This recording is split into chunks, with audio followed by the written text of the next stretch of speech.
વર્ષ 2026નું સૌથી મોટું ગ્રહ ગોચર એટલે દેવગુરુ બૃહસ્પતિનું ગોચર 2 જૂનથી ગુરુ આવશે કર્ક રાશિમાં। તો તમારી રાશિ પર આગામી સમયમાં વર્ષ 2026ના બાકી દિવસોમાં કેવો થશે ગુરુનો પ્રભાવ, આ વિડીયોમાં ચર્ચા કરીશું મકર, કુંભ તથા મીન રાશિના જાતકોની। તો નમસ્કાર મિત્રો, અંબા એસ્ટ્રોલોજી ગુજરાતી ચેનલમાં આપ બધાનું ખૂબ ખૂબ હાર્દિક સ્વાગત છે। મિત્રો, નિયમિત જ્યોતિષીય માર્ગદર્શનને લગતા વિડીયો જોવા માટે તમે અમારી ચેનલ અત્યારે જ સબસ્ક્રાઇબ કરો, આ વિડીયોને લાઇક અને શેર કરવાનું ભૂલશો નહીં। જ્યોતિષને લગતા મૂંઝવતા પ્રશ્નોના સમાધાન માટે આપ અમારો સંપર્ક કરી શકો છો। મિત્રો, વૈદિક જ્યોતિષ શાસ્ત્રમાં દેવગુરુ બૃહસ્પતિને સૌથી વધારે શુભ ગ્રહ માનવામાં આવે છે।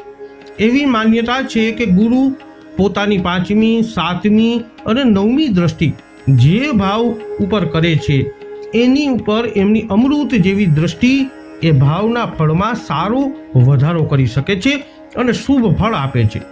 તો એવામાં 2 જૂન 2026ના દિવસે ગુરુ કર્ક રાશિમાં પ્રવેશ કરવા જઈ રહ્યા છે। ગુરુ એ લોકોના જીવનમાં બાળક, સુખ, ભવન, પૈસા, સમૃદ્ધિ, સારું લગ્ન જીવન વગેરે આપે છે અને લોકોને સમાજમાં સન્માન પણ આપે છે। તો આવું જાણીએ દેવગુરુ બૃહસ્પતિના રાશિ પરિવર્તનથી તમારી રાશિ પર કેવા થઈ શકે છે ફેરફાર।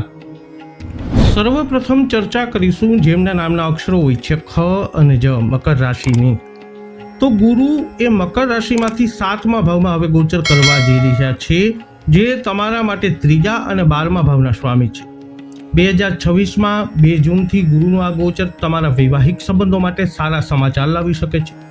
તમારા વૈવાહિક સંબંધો વધુ ગાઢ બનશે, તમારા જીવન સાથી સાથે સુમેળમાં વધારો થશે અને તમને તમારા કાર્યમાં સફળતા મળશે। પ્રગતિની શક્યતાઓ પણ છે, તેમના જીવનની ગુણવત્તામાં સુધારો થશે અને તેઓ તમને એક આદર્શ જીવન સાથી તરીકે ટેકો આપશે। ગેરસમજણો હશે તો એ દૂર થશે, સંબંધોમાં સુધારો થશે અને તમે એકબીજા પર વિશ્વાસ કરશો। વ્યવસાયમાં રહેલા લોકો માટે આ નોંધપાત્ર નફાનો સમય રહેશે। તમારો વ્યવસાય સતત વધશે અને તમે નવા પ્રોજેક્ટ શરૂ કરવાનો પ્રયત્ન કરશો। જો તમે નવો વ્યવસાય શરૂ કરવાનું વિચારી રહ્યા છો તો તમને સફળતા મળી શકે છે। તમારી આવકના સ્ત્રોત વધશે અને પૈસા કમાવાની મજબૂત શક્યતાઓ રહેશે। તમને તમારા જીવનસાથી દ્વારા નાણાકીય લાભ પણ મળી શકે છે। તમારું સ્વાસ્થ્ય સુધરશે અને તમારી નિર્ણય લેવાની કુશળતા મજબૂત બનશે। તમારા ભાઈ બહેનો સાથેના તમારા સંબંધો સૌહાર્દપૂર્ણ બનશે। ટૂંકી યાત્રાઓ તમારા વ્યવસાયને વિસ્તૃત કરવામાં મદદ કરશે। તમારે તમારા વૈવાહિક જીવનને સુધારવા માટે વ્યક્તિગત પ્રયત્નો કરવાની જરૂરત પડશે।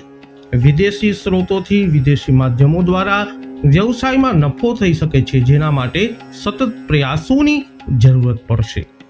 હવે વાત કરીએ જેમના નામના અક્ષરો હોય છે ગ, શ, શ, શ, કુંભ રાશિની। તો કુંભ રાશિના લોકો માટે ગુરુ 6થા ભાવમાં ગોચર કરવાના છે અને તે તમારા 2જા અને 11મા ભાવના સ્વામી છે।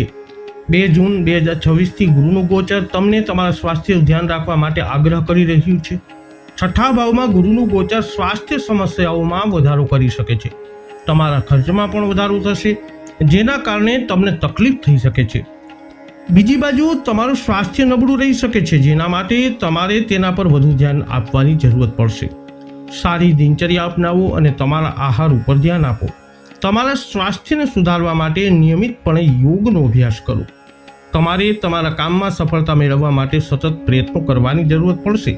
ક્યારેક વિરોધીઓ ઊભા થશે અને તમારે તેમને નિયંત્રિત કરવા માટે તમારી બુદ્ધિનો ઉપયોગ કરવાની જરૂરત પડશે। વિદેશ પ્રવાસ માટે આ સમય સારો રહેશે અને તમને સફળ થઈ શકો છો। જો તમે કોર્ટ કેસનો સામનો કરી રહ્યા છો તો તમને તેમાં સફળતા મળી શકે છે અને નાણાકીય લાભની પણ શક્યતા છે। તમારી આવક થોડી ઘટી શકે છે અને નાણાકીય બાબતોને લઈ અને પરિવારના સભ્યો સાથે ઉગ્ર દલીલો થઈ શકે છે।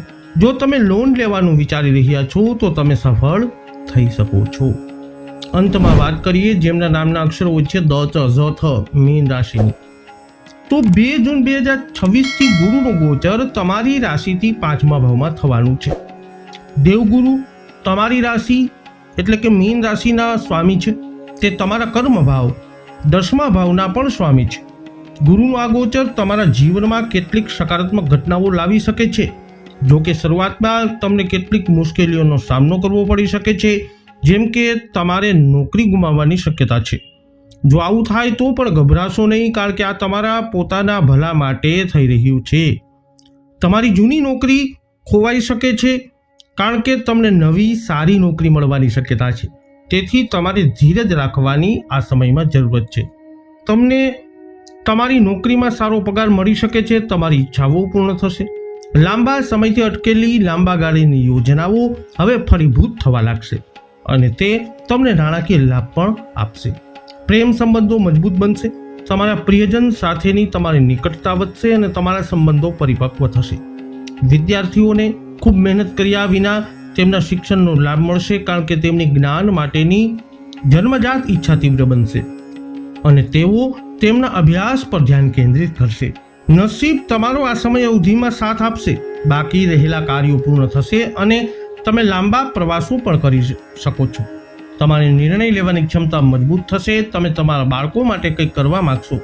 જે યુગલો બાળકો મેળવવા માંગે છે તેઓ પણ આ સમય દરમિયાન તેમની ઈચ્છા પૂર્ણ કરી શકે છે. તો મકર, કુંભ તથા મીન રાશિના જાતકો, વૈદિક જ્યોતિષશાસ્ત્ર અનુસાર 2 જૂનથી થનારું દેવગુરુ બૃહસ્પતિનું ગોચર તમારી રાશિ પર કંઈક આવું કરી શકે છે પ્રભાવ. આ વિડીયો અંગેના તમારા અભિપ્રાય, તમારા મંતવ્ય કોમેન્ટમાં જણાવજો. વિડીયોને લાઇક કરજો, શેર કરજો. હજુ સુધી આપે અમારી ચેનલને સબસ્ક્રાઇબ ન કરી હોય તો અવશ્ય કરી લેજો. ફરી મળીશું નવા વિડીયોમાં. જય અંબે.